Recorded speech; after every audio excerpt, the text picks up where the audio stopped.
Саламатсыздар ма? Сіздермен бірге Гүлжан. Бүгін осындай дәмді омлетно-фаршированный рулет дайындаймыз. Менімен бірге болыңыздар.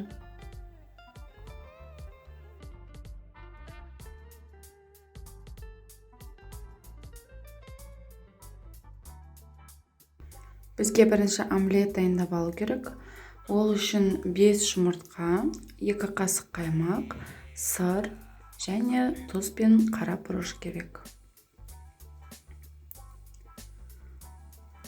Менде мұнда көп сыр болғандықтан, қазір үккіштен 150 грамм сырды өткізіп аламын.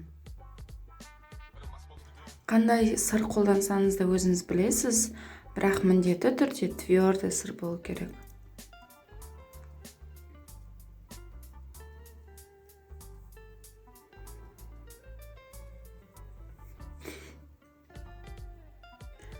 Міне 150 граммды өлшеп алдым.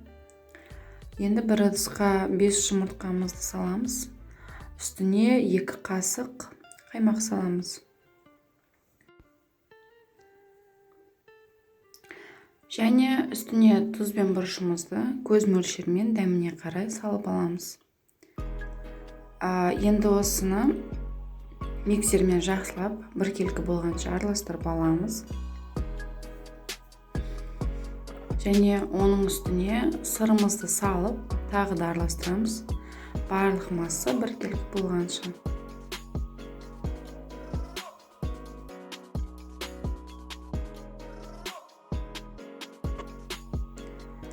Енді противенге міндетті түрде пергамент төсейміз. Олсыз болмайды, ұмыт кетпеңіздер. Пергаменттің үстіне омлетімізді құйып, біркелкі қылып жаямыз. Міне сырларымызды жан-жағына осылай жайып, бетін біркелкі қыламыз. Міне менде осылай төсеп, жайып шықтым. Енді осы омлетті духовкаға жібереміз 180 градусқа 10-15 минутқа. Енді салмамызды дайындаймыз. Ол үшін 400 грамм фаршымызды өлшеп аламыз. Міндетті түрде фарштарыңыз майсыз болу керек. Міне фарштың үстіне 1 жұмыртқамызды салдық. Енді дәміне қарай тұз бен қара бұрышыңызды саласыз.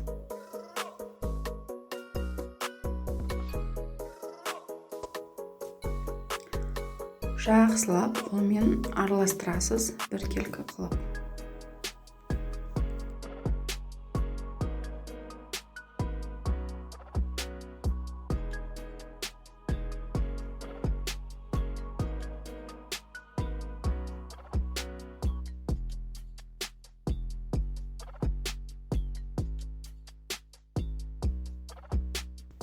Міне біркелкі қылып араластырып алдым.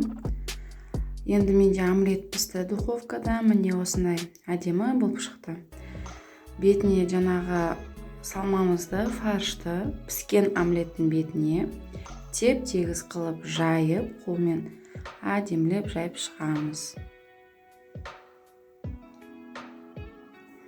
Қазір дайын болған түрін көрсетеміз сіздерге.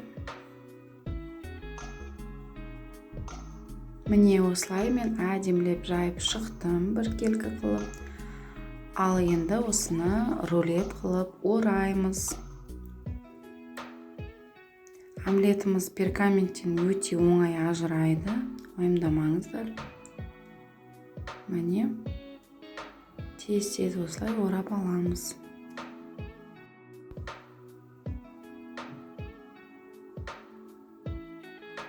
Міне орап болдық. Енді осы рулетті міндетті түрде пергаментке орауымыз керек. Және енді фаршы піскенше духовкаға тағы да қазір саламыз. Мен 2 қабат қылып алдым пергаментті. Себебі менде пергамент жұқа екен. Пергаментіңіз қалың болса 1 қабат қылып ала беріңіз. Пергаменттің ішіне рулетімізді қойып, әдемілеп орап, 2 шетін бекітеміз. Міне осылай. Қайтадан противенімізге қойып, оны қазір үстіне су құямыз, содан кейін духовкаға жібереміз. 45 минутқа 180 градусқа жібересіз.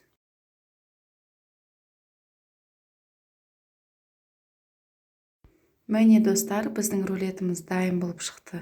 Өте дәмді және әдемі болып шықты. Барлығыңызға кеңес берем, дайындаңыздар. Менің рецептім, менің видеом сіздерге ұнаса, өтінем подписаться етіңіз.